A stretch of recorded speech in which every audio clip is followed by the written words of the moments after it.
I was lucky to have a job that let me travel extensively in my late 20s and early 30s. Typically, I'd only spend a short time in each place for work, which meant I didn't have much time to explore when I was in nice locations.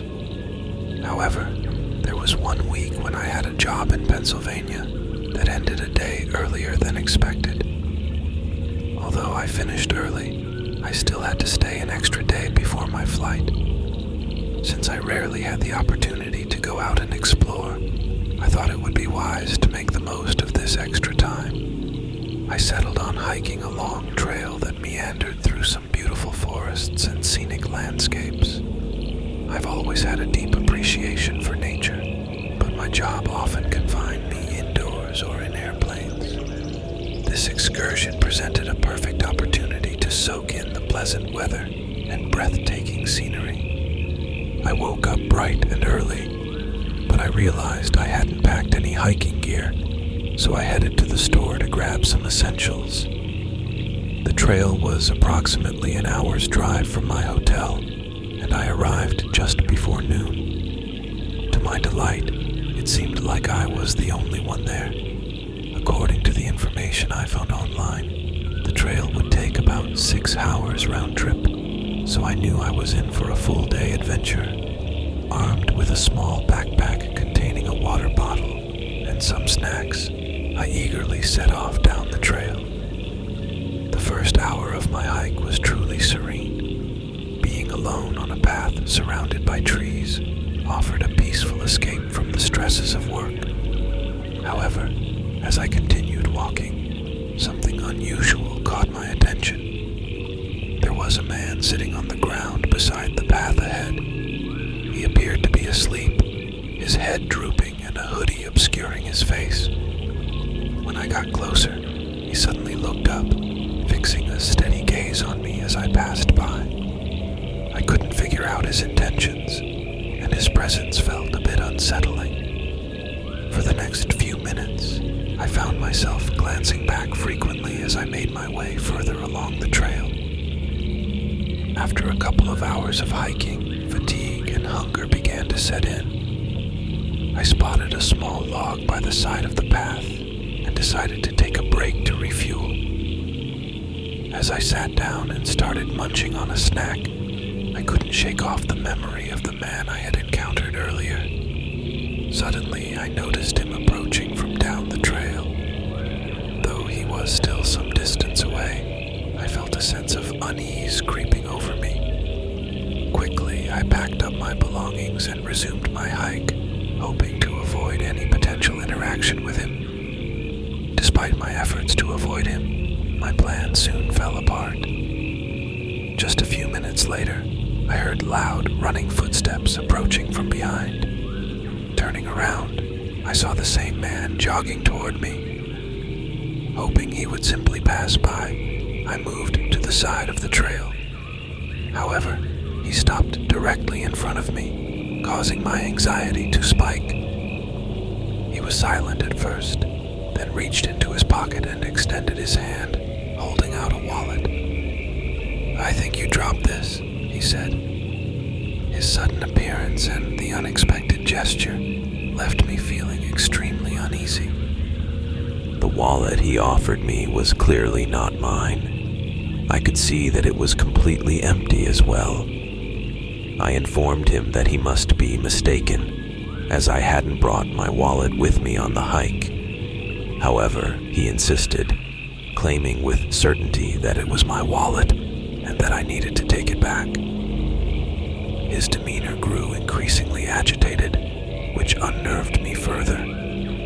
I suspected he might be attempting some sort of deception, possibly to rob me, but feeling cornered and unsure of how to safely extricate myself from the situation, I reluctantly agreed and took the wallet from his hand, hoping this would resolve the encounter without escalation. After handing me the wallet, the man smiled and uttered a simple, "You're welcome," before continuing on his way down the trail. I stood there, bewildered by the strange encounter, taking a moment to process what had just happened. Examining the wallet closely, I I noted its worn appearance and opened it up, finding it empty of any contents. Confusion clouded my thoughts as I pondered the man's motives. Unsure of what to make of the situation, I resolved to put some distance between myself and the trail. With a sense of unease lingering, I made my way back to my car, eager to leave the encounter behind me. As the clock struck 4 p.m., I realized I still had a little over 2 hours before reaching my car.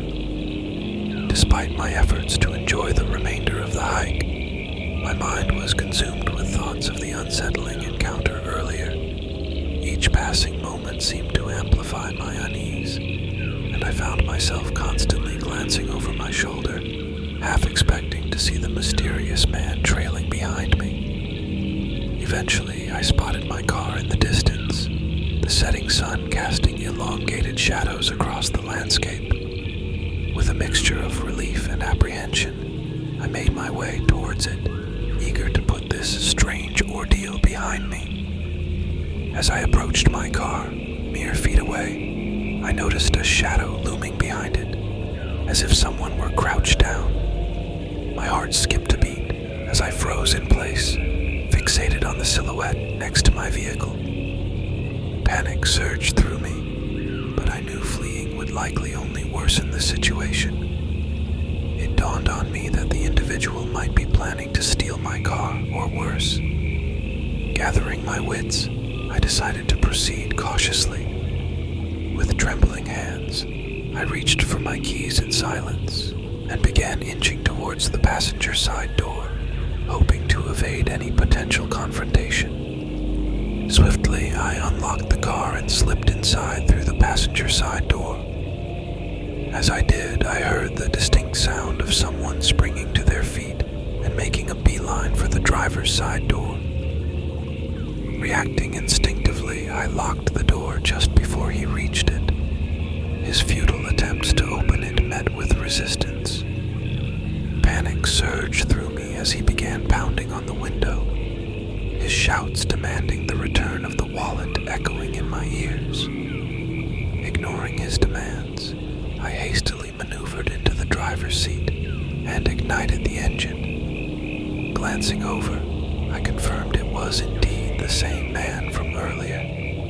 With adrenaline coursing through my veins, I reversed out onto the main road and sped away as fast as the car would allow, eager to put as much distance between myself and the unsettling encounter as possible.